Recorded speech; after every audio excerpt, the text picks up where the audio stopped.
Hi అండి. ఒక customer 2 days before వచ్చి అర్జెంట్‌గా ఫంక్షన్ ఉందని ఒక బ్లౌజ్ కుట్టమన్నారు. టైం లేదు కాబట్టి నార్మల్‌గా స్టిచ్ చేయండి అని చెప్పారు. సరే అని చెప్పి నెక్స్ట్ డే ఈవినింగ్ వచ్చి బ్లౌజ్ చూసుకున్నారు. మరీ సింపుల్‌గా ఉంటే బాగోదని నేను షేప్ ఇచ్చి దానికి పైపింగ్ పెట్టాను.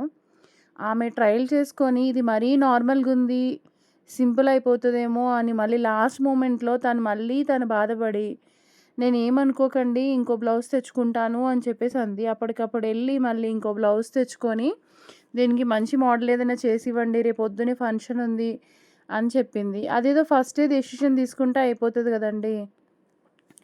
మళ్ళీ నాకు సండే నేను స్టిచ్ చేయలేను అని చెప్పినా కూడా, నాకు ప్లీజ్ ఇంకా మీరు తప్ప నాకు ఇంకా వేరే టైలర్ తెలీదు అంది. సరే అని చెప్పి సండే ఒక్కరోజేనండి ఒక 1 అవర్ నేను లేట్‌గా లేస్తాను. ఆ వీక్ డేస్ మొత్తం హర్రీగానే 5కి లెగాలి.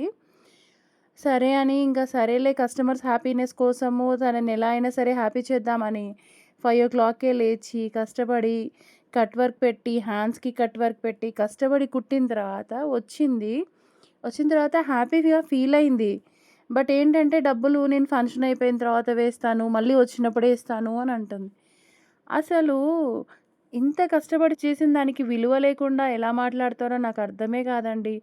ఆ టైంకి ఇచ్చింది కదా అన్న సాటిస్ఫాక్షన్ గూడా ఉండదు. పైగా ఏంటంటే మళ్ళీ చేసేస్తాను సింపుల్‌గా జెప్తారు. ఆ ఒక్క రూపాయి వస్తది కదా అని నేను ఎంత బాలేకపోయినా ఎర్లీ మార్నింగ్ లేచి అంత ఎఫర్ట్ పెట్టి కుడితే మరి ఆమె ఎంత సింపుల్‌గా జెప్పేస్తది. ఏమనంటే కస్టమర్స్ మళ్ళీ రారేమో అని మనం సైలెంట్‌గా ఉండాలి. నిజంగా చాలా వర్రీ థింగ్ అండి. మీకు కూడా ఇలాంటి అనుభవాలు ఫేస్ అయితే కామెంట్ చేయండి. వీడియో నచ్చితే లైక్ చేయండి. Thank you.